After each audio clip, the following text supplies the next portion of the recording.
কিছুদিন আগে এসএসএফ এর প্রতিষ্ঠা বার্ষিকীর অনুষ্ঠানে আমার একটি উপলব্ধির কথা শেয়ার করেছিলাম। যেহেতু আপনারাও রাষ্ট্র এবং সরকার প্রধানের নিরাপত্তায় নিয়োজিত, সেহেতু আপনাদের জন্য কথাটি প্রযোজ্য বলে আমি মনে করি এবং আজকেও আমি একই কথাটি আপনাদের সাথেও শেয়ার করতে চাইছি। সেটি হলো, একটি গণতান্ত্রিক সরকারের প্রধান হিসাবে রাজধানী ঢাকা এবং ঢাকার বাইরে দেশের প্রত্যন্ত অঞ্চলে প্রায়শই জনসভা এবং বিভিন্ন রাষ্ট্রীয় কর্মসূচিতে আমাকে অংশগ্রহণ করতে হয়। ফলে সেই সকল অনুষ্ঠানে আপনাদেরকেও দায়িত্ব পালন করতে হয়। তবে এই ধরনের অনুষ্ঠানে ব্যাপক জনসমাগমের মধ্যে নিরাপত্তা নিশ্চিত করা অবশ্যই কিছুটা জটিলতাপূর্ণ।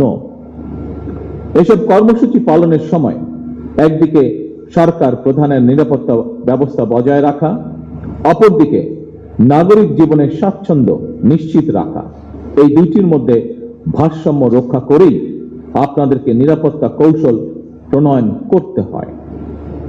তবে আপনাদের প্রতি আমার আহ্বান, নিরাপত্তা কৌশল এমনভাবে বিন্যাস করা জরুরি, জনগণ যাতে নিজেদেরকে সরকার প্রধান থেকে বিচ্ছিন্ন মনে না করেন।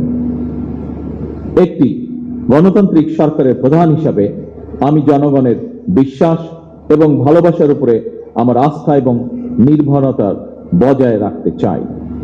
সুতরাং নিরাপত্তা কৌশল যাতে সরকার প্রধান থেকে জনগণ থেকে দূরে ঠেলে না দেয়, সেদিকে বিশেষভাবে লক্ষ্য রাখার জন্য আমি আপনাদের প্রতি বিশেষভাবে আহ্বান জানাই।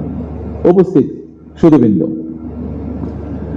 সশস্ত্র বাহিনীর পাশাপাশি পিজিআর কিংবা এসএসএফ এর মতন সফিস্টিকেটেড বাহিনীগুলোকেও সরকার আরো আধুনিকায়নের পরিকল্পনা গ্রহণ করেছে।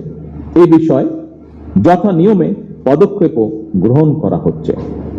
আমি বিশ্বাস করি, সশস্ত্র বাহিনী যদি দেশপ্রেমে উদ্বুদ্ধ হয়ে কঠোর নিয়মবর্তিতা অনুসরণ এবং পেশাদারিত্ব বজায় রাখেন, তাহলে দেশের সার্বভৌমত্ব আর কখনোই হুমকির সম্মুখীন হবে না বলে আমি বিশ্বাস করি, ইনশাআল্লাহ।